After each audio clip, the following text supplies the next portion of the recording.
بسم الله والصلاة والسلام على رسول الله. أما بعد، ربنا يقول في كتابه العزيز: إن الصلاة تنهى عن الفحشاء والمنكر. والنبي يقول في الحديث الشريف: من لم تنهه صلاته فلا صلاة له.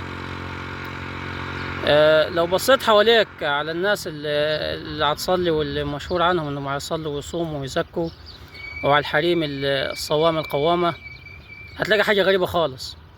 انه اغلب الرجال اللي هتصلي ومشهور عنها ان هي ملازمة للمساجد وعمار المساجد ومش عارف ايه، هم اهل الفتن، وهم اللي هينشروا الفتن في المجتمع، وهو اللي لو في ايده سلطة هيقضي عليك، ولو قادر يزيحك من طريقه هيزيحك، وهو الوحش وهو اللي ضمير وكحل.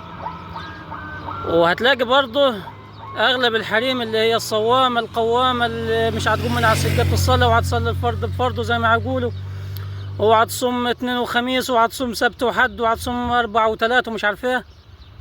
هم الحموات الفتنات، وهم خربين البيوت، وهم اللي عفنوا بين الاخ واخوه، هم اللي هيخربوا البيوت العمراني.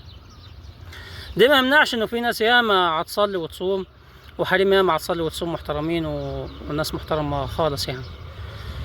بس اغلب الناس اللي هتحاول تظهر لك ان هي متدينة يعني، اللي بيحاول يظهر لك ان هو متدين ويتكلم معاك مش عارف ايه، ويحسك انه هو اللي عارف ربنا وانت لا، ويحسك انه هو اللي واخد باله من الفرض، واخد باله من ميعاد، واخد باله مش عارف من ايه، وانت لا. والاغلب الحريم اللي هتحسك ان اللي تحاول تظهر للبيوت اللي حواليها ومش عارفين ان هي هتصلي وتصوم وتحج ومش عارفه والكلام ده، هم الفسده يعني. واللي ما يعرفهمش مثلا غريب عنهم او غريب عن منطقتهم هياخد بالمظاهر وهيتهيألوا ان هم الناس المحترمين. بس اللي عارفهم ومعاشرهم هيبقى عارف ضميرهم الكحله، وعارف انه دي اخلاقه بعيده خالص عن الصلاه اللي هيصليها، وعن الصوم اللي هيصومه، وعن الطاعات اللي بيظهرها للناس.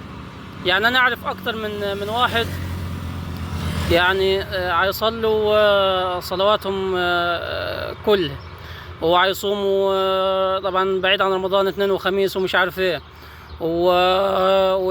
ويتكلم مش عارف الدين ومش عارف والكلام ده. ولو جيت تسأل اي حد غريب عنه يقول لك لا، ده ولي من اولياء الله الصالحين. بس انني معاشره وعارفه، ده راجل بلوى وراجل فتنة في المجتمع، وراجل ممكن يخبص الاخ على اخوه، يخبص ده على ده، ويفتن بين ده وده. وزي ما قلت، لو قادر يبيدك هيبيدك. فيعني الناس يعني اي حد هيفهم هيعرف الفرق بين النوعين دول. اي حد هيصلي ويصوم في حاله كده وتمام من غير ما يحاول يظهر للناس انه متدين، اعرف انه ده شخص محترم وشخص متدين على حق يعني، من غير تكلف او زيادات. انما الشخص المتكلف في عبادته ويحاول يظهر لك التكلف ده، اعرف انه هو ضمير وكحل، وراجل يعني هيظهر خلاف ما يبقى.